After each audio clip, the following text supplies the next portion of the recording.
Oh, wow. Hey, if you bought Batman Damned a few years ago, issue number 1, that has the nudity in it, that's worth $40 near mint, and 50 if you have the Jim Lee variant cover. Hey there, pre-recorded live before a studio audience of stuffed animals. We're coming at you with the Comics Coffee Table. Yes, that's right. You found it here today, right now. We are taking a break. We are leaving the earth and its problems at right over there. We are coming to our coffee table. We are pulling up a chair and grabbing a cuppa, whatever it is that you're sipping on today. Slancha, skol, salud, to your health. Sit down. What you been up to? What are you reading? The coffee table was where my friends and I would congregate and we'd just shoot the shit and hang out. Usually there'd be a stack of movies, a stack of music, and stacks of books, especially comic books, funny books. You know, we'd always be trying to get each other to read each other's stuff. It was a wonderful time, and I look to recreate that here today with all of us in our daily 3 p.m. U.S. Eastern, this comic book conversation that we perpetuate and contribute to. Thank you so very much. I'm glad that you're here, and you are the most important ingredient in our recipe. Yes, you are. This is true. To this year, we are using these books for our show. These were given to me by my parents for Christmas, and so therefore I am dedicating this season, this year, to my parents. Thank you, Mom. Thank you, Hoppy Poppy, and my mom and my stepdad, and I love you. Yeah, and we're using these books. You can find the links to its Amazon page in the description. Go for it. Get your own copies. You can play along at home. I have a comic book collection. It desperately needs to be rebagged, reboarded, if I even boarded it in the first place, and reboxed. Those boxes have served their purpose, done their job, and protected my funny books. Now it is my time to return some love to not just my comic books, but my culture and the infrastructure, the literal brick and mortar that support this. Now, while I'm going through these books and reboarding and rebagging them, I'm going to also get a ballpark figure of what they're worth. And also this grading the comics too, it's been really helpful in, going forward and buying like all the Bronze Age babies that I like to buy. And, book value is one thing, but then you start noticing the little stuff like spine creases and staples and corners. And it's been really educational. And but one of the big parts of this show is the local comic book shop. I've got a few in my general area from our Boston studios. And I'm blessed to have more than a few local comic book shops. One of them just closed recently. Part of a chain, but all the same. Another local comic book shop closing. When these stores are gone, they're gone. Kind of like there was a direct market for music once, and a direct market for candy. And record stores are gone. Candy stores are mostly gone. You can still find boutique places, like little, they're there. But the comic shop, the direct market as we know it, will be changing. And we're here to be part of that. So while we're here, let's go to our local comic book shops, spend some money. I'm migrating from long boxes to short boxes, and I'm buying bags. I need to find some My Lights. They're in my immediate future. They told me they're on order, and so he knows I need them. So I'm gonna get them through my local comic book shop. I also got some acid-free boards as well. I should have been using boards all along. I haven't used boards since middle school, and it shows. And I'm just kicking myself in the butt for that one little thing that I could have been doing from the get-go. Just properly stowing my funnies, my funny books, huh? How respectful is that? Wicked respectful. I call them funny books. I call them floppies. I call them my friends. And if you're a friend of comic books, then you're a friend of mine. And welcome to this coffee table. Thank you so very much. I hope that you are clobbering your problems and not being clobbered by them. Let's start boarding and bagging some old comic books. I am tackling my spinner rack. My spinner rack is out in my living room. I have no room in the Boston studios here. As you can see, we pretty much maxed out our background space, but yeah, the spinner rack is in the living room. There's plenty of funny books there, and let's take care of those first because I'm gonna, wean it down to just strictly display, a curation, and I kind of want it needs some attention. I really want my spinner rack to be the centerpiece of my comic book collection. And we have younger viewers out there. I know you've seen spinner racks. Usually the neckbeards like me have them. And they're pretty pricey. I mean, I think I paid $200 for mine, maybe $100, $200 for mine. And like this, I'm looking at one that's going for $100 that looks a lot like mine, but I have this solid base. This one has a wire base. And I'm looking at one that's 36 pocket revolving magazine rack, $410. A 36 pocket wire rack, $215. I basically have the 4-tier, and so that's 4, 8. I have 16 slots, and they're like sometimes they're stuffed, and I got some hardcover stuff on the bottom, and I mean, going through it, you know what I mean? I haven't even touched my long boxes yet, really. And I'm already got, we're already filling up a bunch of short boxes. I got to go back and get more short boxes. That means going back to the local comic book shop, to my brick and mortar store, and use my, get my resources there. So yeah, so let's get to it. Awesome. I just want to let you know that also I'm not a professional grader. If you have any concerns or about the condition of and value of your comic books, go to your local comic book shop. And while you're there buying supplies, ask about the condition and value of your comic book. We're doing this for fun. This is for entertainment purposes only, this show, and it's meant to entertain and to educate ourselves as we go along. I've learned so much just being tuned into these two books. Seriously, they're great. So let's get to it. I have a Batman. So out of my 16 spots, you got to get creative, I guess. And I have a Batman spot. I got a Superman spot. I got an X-Man spot. You know what I mean? You got to, there's even a John Constantine spot. And, and also you have to distribute weight evenly too.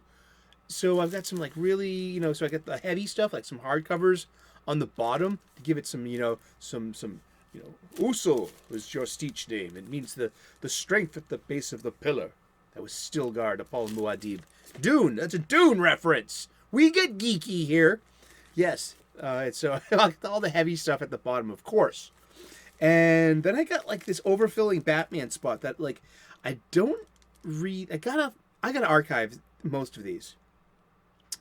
They're going in boxes. Yeah, I'm freeing up some space. This is strictly going for speed and display only. I'm reformatting my spinner rack. Well, I'll show you it when it's done. Don't worry, we'll get there. That'll be like a bonus episode, the spinner rack. Awesome, huh?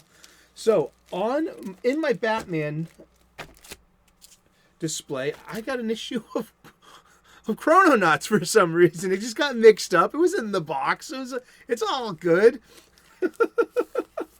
Oh wow, this is a Mark Millar the Millar World, and this is on Image Comics. Art by Sean Gordon Murphy. These two are great together, and this is about time travel gone wonky, and paradoxes, and friendship, and so this thing's supposed to roll like an 80s movie, and this is one of Mark Millar's great little let's say it was 4 issues, and but Millar does these complete stories on Image, and they're really cool, and they're very inventive, and they're very and he usually teams up with different great artists. This is Sean Gordon Murphy. He's a really good artist, so he's doing his own pencils and inks on this, and yeah, look at that spine. Yeah, this is great. This is in awesome condition. But guess what? This is only worth $3, but $3.50. Let's look it up real quick. I think I found it in here.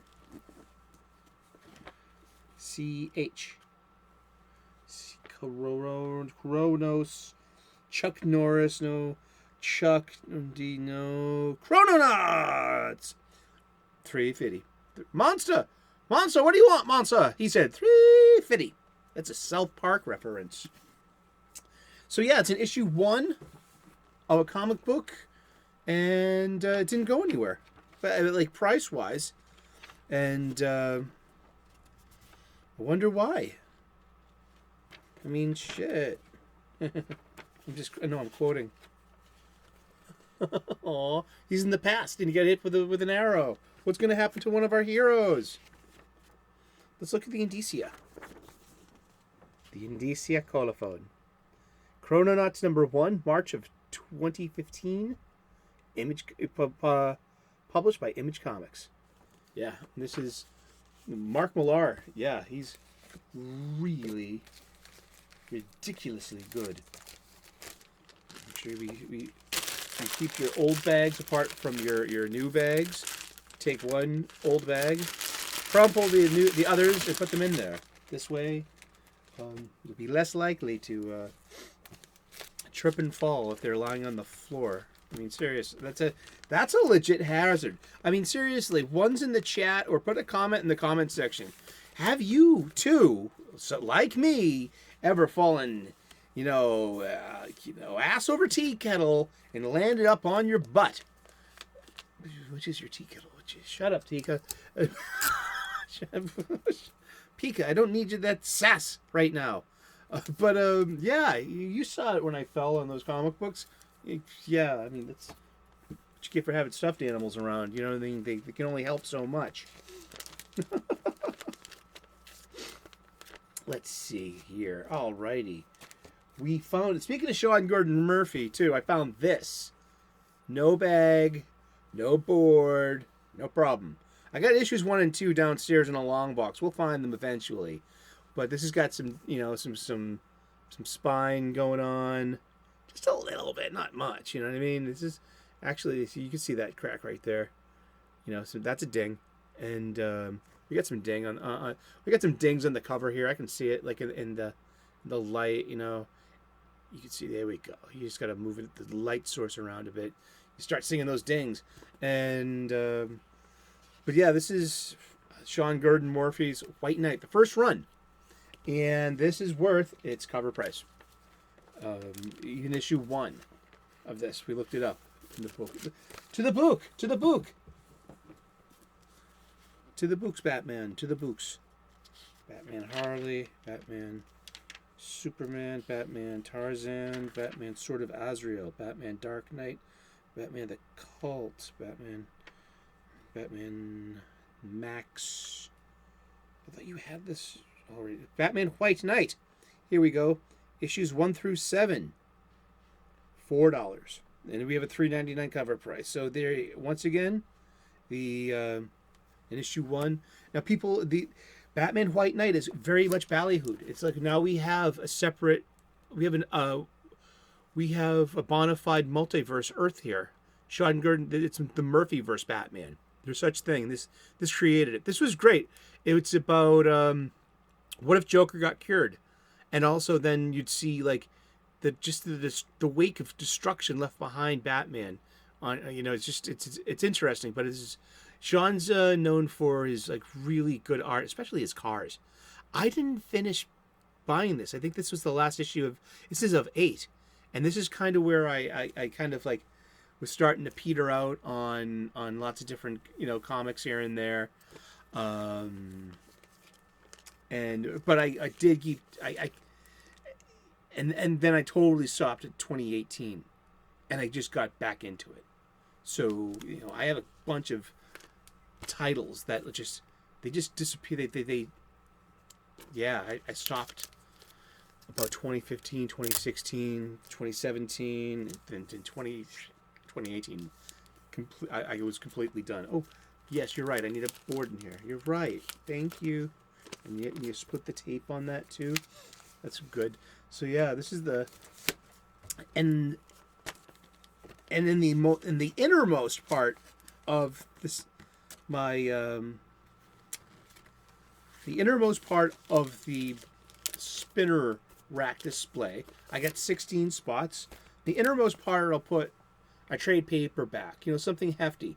So you remember, this is like for display, like, you know, after lockdown 2020, who has got a lot of company anymore? So who's actually looking at it? Well, I look at it, and it's my thing. So it's my curation, and this is literally one of my favorite Batman stories ever that I had in 1988 when I was in high school, and I was like very much into Batman 89, the movie, and the Batman titles that were releasing around that too. See, right before that, Joker had just killed Jason Todd, and so it was this is to celebrate Detective Comics 600. This has Detective Comics 598, 599, and Detective 600. And they were written by Sam Hamm, who wrote the screenplay for the Batman 89 Tim Burton film. And this has got wonderful art by Dennis Cowan and inked by Dick Giordano,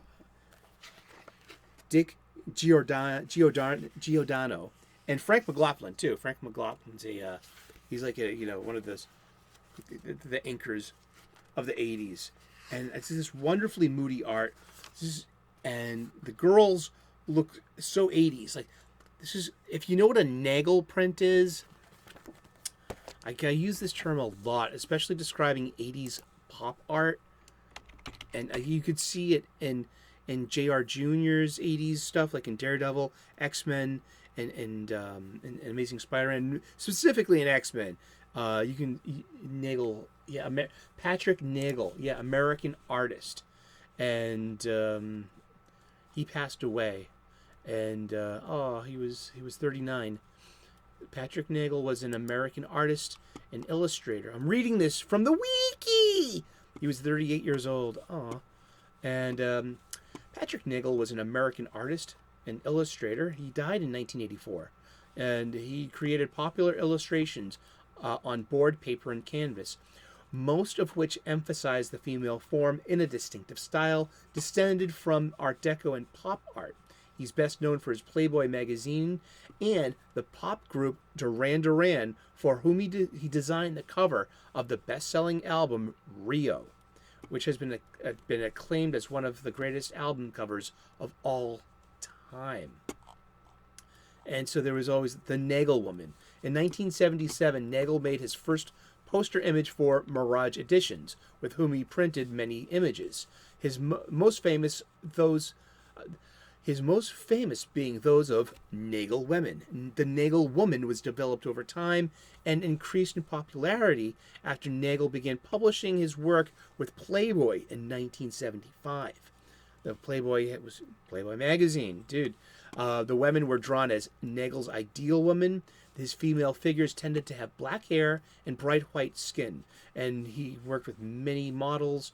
And there was just and art historians have speculated that he may have been influenced by Japanese-style art. Yes, but there is no specific evidence for that. His map-making experiences in Vietnam possibly did more to steer him into high-contrast imagery than anything else. And he passed of a heart attack at age 38. Aw.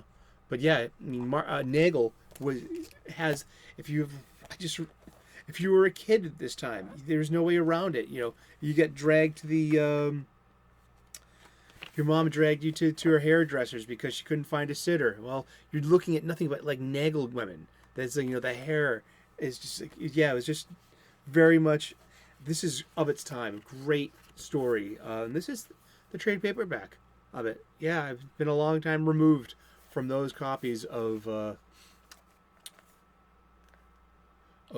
Tech Detective Comics. Yeah, and what else we got here?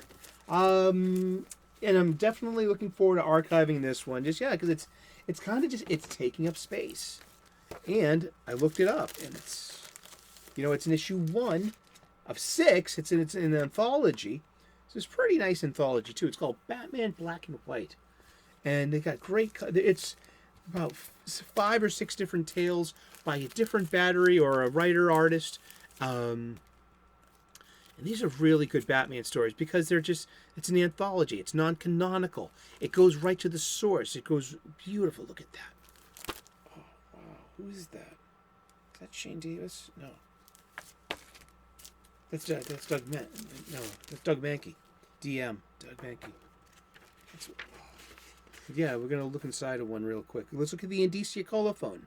This is Batman Black and White number 6, April 2014. This is written and illustrated by Cliff Chiang.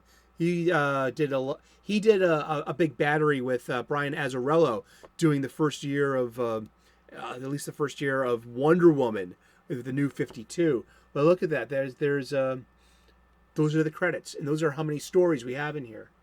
So we got 5 different Batman stories in here. Look at this Jim Steranko art. Look at that. It's a little absurd, but look at it. I mean, it's art. Beautiful. I mean, what do we have in here? We've got 5 more tales. J.G. Jones, Raphael Grampa, Raphael Albuquerque. Wow. This is some good stuff. I love Raphael Grampa's work. Grampa's got some great, beautiful style. And it's just black. That's the whole thing. It's in black and white. That's it. Nice and simple. And this was the second edition of, I think there was originally a Batman Black and White that came out.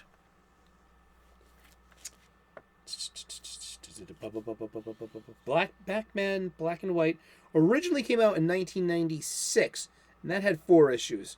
So that one could be, your 9.2 is $10. That's great for you. But the Black and White from here, this is from November 2013 to April of 2014, $4.99 an issue. Issues 1 through 6, $5. So yeah, So we always have these big things about, hey, it's a new issue 1. It's a new issue 1. I'm noticing that, and I also hear too, it's got more to do with first appearances, last appearance, and and then there's momentary booms when individual characters become popular, and so like people will be looking for the older stuff. So, but just because something's in issue number 1 does not mean you're guaranteed. There is no guarantee. That's fine though.